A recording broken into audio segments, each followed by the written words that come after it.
Modern women are a very strange bunch, to say the least. They've told us for decades now that they don't need a man.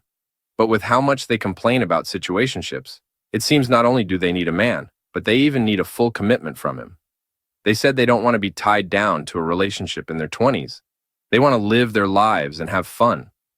Okay, fair enough. Isn't that exactly what a situationship is? And now that they've gotten everything they asked for, they're complaining about that too. But here's the funniest and most ironic part of it all. They don't even realize that they're the ones who caused the rise of situationships. If modern feminism never happened, the word situationship wouldn't even exist. That is a fact, and I will soon prove it to you. This comment right here puts it perfectly. Men didn't create situationships. We simply adapted to it. I literally could not have put it better myself. This is my good friend John. John is the stereotypical player Chad that every woman claims to hate, but at the same time can't resist. He messes around, has fun, dates multiple women, and never commits to anything serious. But John wasn't always this way. John is about to graduate high school as a young and innocent 18-year-old. At this point in his life, he's like most guys. He wants to find true love, get married, and eventually start a family. He actually has a high school sweetheart he's dated for a few years. And though they're both very young, he has high hopes that she might be the one. Life, however, has other plans.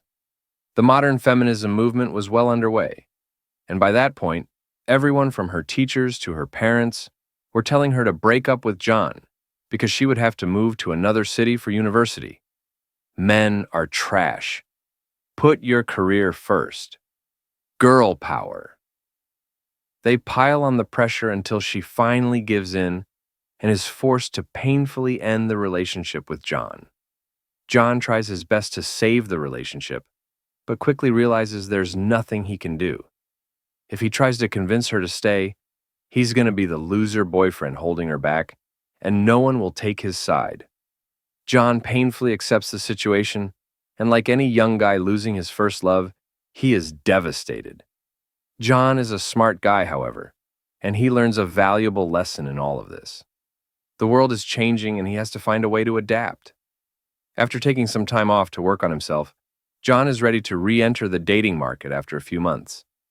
As he gets back into the swing of things, he realizes things have changed since the last time he was single.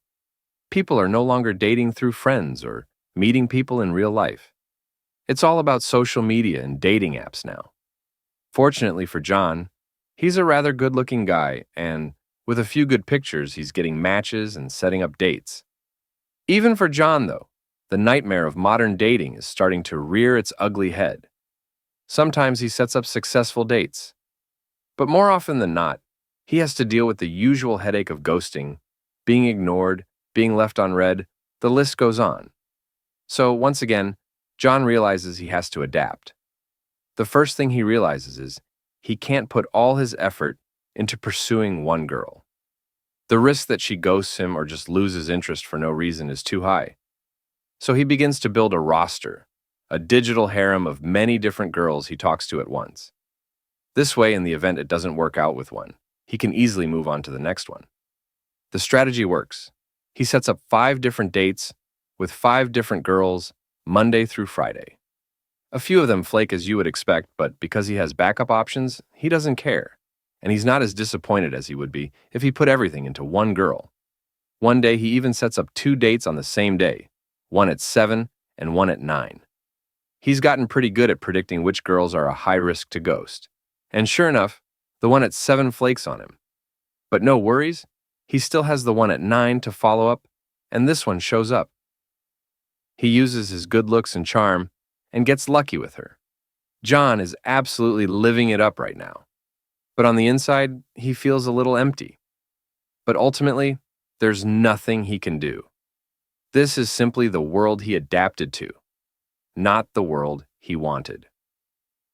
Eventually, like most F-boys, John gets burned out chasing a new girl every day of the week. He decides it's time to settle, but by this point, his mind is a million miles away from any sort of traditional commitment. The world has just changed so much, he's developed a mental block at this point. Eventually, he meets a girl he likes enough, but he's just too burned out on putting all his effort into one girl at this point. So he tells her that they can chill, spend time together, and enjoy each other's company. But he doesn't want to label it anything official. And just like that, the situationship was born. As a millennial, I first came of age right as modern feminism caught on and immediately noticed the impact it made on modern dating. Women everywhere were being told to prioritize their education, their careers, and everything else over a man. They were told that men were useless, men were trash. The list goes on. I'm sure you've all heard it by now too. Now, because millennial men were such simps, they still prioritized women and simped like none other, only to get absolutely wrecked in the dating game. Gen Z men, however, are a different story. Like my friend John, they've realized that modern women are no longer serious about relationships, so situationships are just a natural adaptation. I have one question for any women who might be watching this video. I'm asking in all honesty and sincerity. I'm not trying to be antagonistic. I actually want to know. Why are you so furious and upset with the rise of situationships? You said you wanted to focus on your studies and your career, that you didn't want to rely on a man. Doesn't a situationship allow you to do that perfectly? Let me know in the comments because I genuinely want to know. For all you young men watching this video, here's my advice. For me, and I'm sure for a lot of you as well, the blue pill dating advice we receive from our father's generation is incredibly useless and outdated today. They never lived in a world of feminism and dating apps, so they have no clue how to navigate it, or even how it affects modern dating. This is one reason I'm so passionate about building this channel, as I want young men today to have modern advice and solutions that actually work. This is what I would tell any younger guy between the ages of 18 to 25 today. Don't get tied down to a committed relationship when you're young. If a girl makes it easy enough for you, keep her around as a situationship and just have fun and enjoy your youth. Don't commit and catch feelings because modern women don't care about your feelings. They will not hesitate to leave you for her education or career. So this is a necessary adaptation you have to make. Women listening to this will hate hearing this, but here's the thing. You created this monster.